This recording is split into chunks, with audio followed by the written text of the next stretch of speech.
Бұл видеода біз Welcome-дағы пяльцаның настройкасын жасаймыз.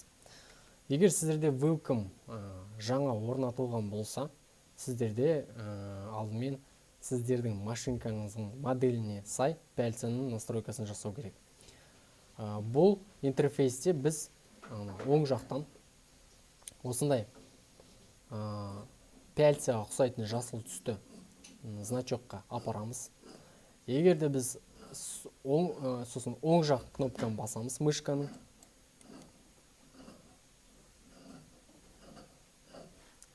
Ойланып жатыр қазір. И осындай меню шығады. Пяльца деген меню. Сосын мои пяльца деген басасыз. Сол жақтан жалпы пяльца бар, әртүрлі бразер деген машинка, жанон машинка, әртүрлі.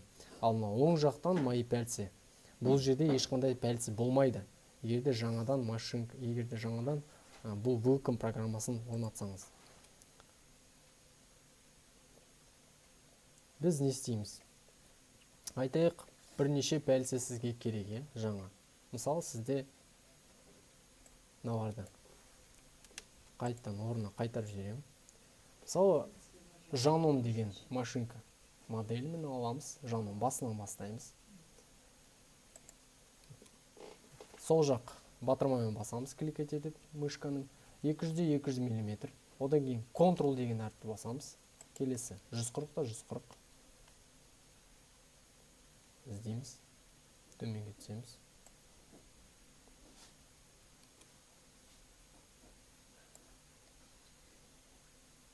Төменге түсеміз. Мінекей 200-280, 140-200. Кейін мынау бір жақша, мынандай стрелка тәрізді біреуін ғана басамыз. Сол кезде мынау таңдағанымыз оң жаққа ауысады. Кейін ОК деген батырманы басып, ешқашан тиіспейміз, ОК-ді басамыз. Енді осыдан кейін қайтадан оң жақ кнопканы басамыз, пяльцаға келіп.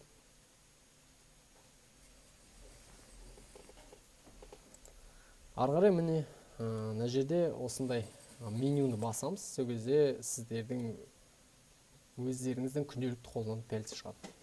Мысалы, алайық 200-де, 140-та, жоқ, 140-та аламыз. Қалғанын ештеңе істемейміз, ОК дейміз. Сол кезде автоматически міне осындай пяльца таңдалынды. Міне мынау 140-та 140 мм, яғни 14-14 см. Осылай біз пяльцаның настройкасын жасаймыз.